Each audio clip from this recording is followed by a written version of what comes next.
বহিরাগত প্রার্থী মানছি না, বহিরাগত প্রার্থী মানছি না। ফারাক্কার পর এবার জলঙ্গি। টিকিট না পেয়ে বিদ্রোহী জলঙ্গির বিধায়ক আব্দুর রাজ্জাককে বাদ দিয়ে জলঙ্গিতে বহিরাগত প্রার্থী তৃণমূলের।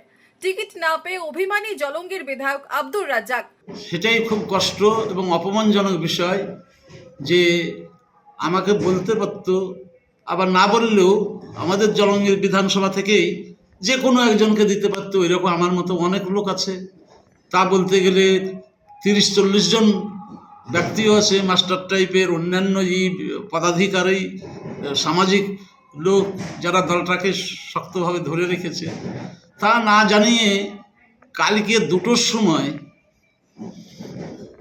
যোগদান করেছে, আর 3:30-4টার মধ্যে মানে 1.5 ঘন্টা থেকে 2 ঘন্টার মধ্যে সে প্রার্থী হয়ে গেল জলঙ্গির। এর থেকে জলঙ্গিবাসী খুব অপমানিত হয়েছে।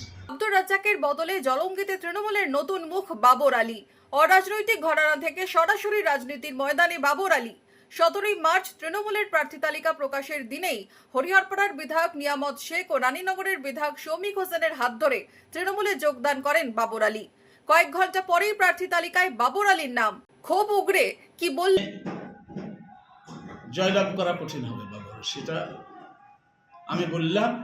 ভোটের পরেও আমাকে একবার কিন্তু জিজ্ঞাসা করলেন যে আপনি বলেছিলেন রেজাল্ট, মানুষ হতাশাগ্রস্ত হয়েছে, হ্যাঁ, যে এবং অপমান বোধ করছে যে আমাদের কেউ আমরা করি না এত কিছু করার পরও, এবং শান্তিপূর্ণ অবস্থা পাশের মধ্যে কেস মামলা মোকদ্দমা, আগে বোমের বাজি, মার্ডার, খুন, কত কেস, কিছু হয়নি, একদম চুপচাপ। সাংবাদিক বন্ধুরাও তারাও বলতে পারবে যে কি পরিবেশ, কি পরিস্থিতির মধ্যে জলঙ্গি চলছিল। কিন্তু এই অবস্থাটাকে মানতে পারছে না কিছুতে। কি ত্রুটি, কি অপরাধ করেছি আমরা, এইসব কথা বলছে। 2016 সিপিএম এর প্রার্থী হয়ে ভোটে জেতেন আব্দুর রাজ্জাক। পরবর্তীতে তৃণমূল কংগ্রেসে যোগ দিয়ে 21-এর ভোটে লড়াই করেন। প্রায় 80,000 ভোটে জিতে বিধায়ক পদে বহাল থাকেন আব্দুর রাজ্জাক। 26-এর ভোটে জলঙ্গিতে নতুন মুখে আস্থা তৃণমূলের। রেজাল্ট ভালো হবে না, মানুষ হতাশ, বিদ্রোহী আব্দুর রাজ্জাক। বহিরাগত প্রার্থী জলঙ্গিতে এই অভিযোগে বিক্ষোভ তৃণমূল কর্মী সমর্থকদের। টায়ার জ্বালিয়ে বিক্ষোভ দেখানো হয় এদিন বিকেলে জলঙ্গির কাটাবাড়ি মালুপাড়ায়।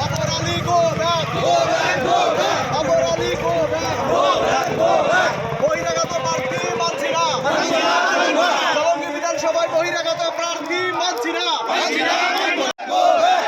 জলঙ্গি বিধানসভায় বহিরাগত প্রার্থী মানছি না, বহিরাগত প্রার্থী মানছি না।